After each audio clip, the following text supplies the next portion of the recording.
chose Death to be the character in Darksiders 2 because War really set the stage for the Darksiders universe and introducing new elements, and we felt bringing in a new horseman with a totally new playstyle, different personality would be really cool, and Death is probably the most well-known of the four horsemen, so we thought he should get his shot. What makes Death different from War is almost everything about him. The way he expresses himself, the way he talks. I have an offer in mind. The way he handles business on the battlefield, and the way that he gets around. It's much more feral, more animal-like. War is very much like a force meets force, a very head-on, steadfast, loyal-bound soldier. Death is much more of a calculated, elegant fighter, a chilling opponent on the battlefield. His traversal has definitely improved. It's a lot faster, more responsive, and so is his combat. His weapon is more interesting. He can dual wield or wield a single heavy weapon, depending on your playstyle. Death's primary weapon is a scythe.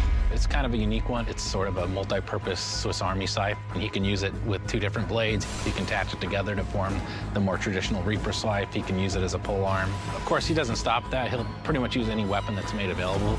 You can get big axes, you can get crazy cool claws, big iron fists, and he'll even shoot guns. I mean, he'll use anything that he can, really.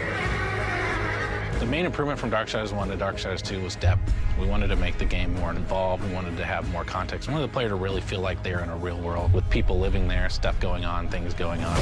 We give them more items to tailor their own character, more characters to speak to, so we've got a lot more immersion on the story side of the game. The first game, most of it took place on Earth, so now we were totally free to create all these new areas. We have angelic fortresses, demon cities, the city of the dead. It got our team super excited.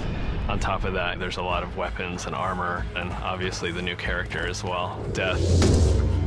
Death's the most feared, and he's one of the oldest horsemen in the fiction. They kind of look at him as a big brother.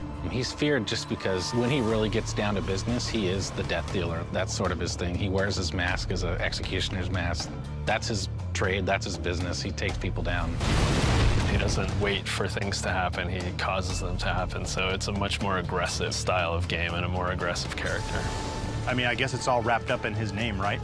War implies some conflict, but Death's the final end. Who doesn't fear that? A few words describe Death: cold and calculated. Agile, both in the way he fights and the way he deals with situations. My favorite word to describe Death is definitely arrogant. He's an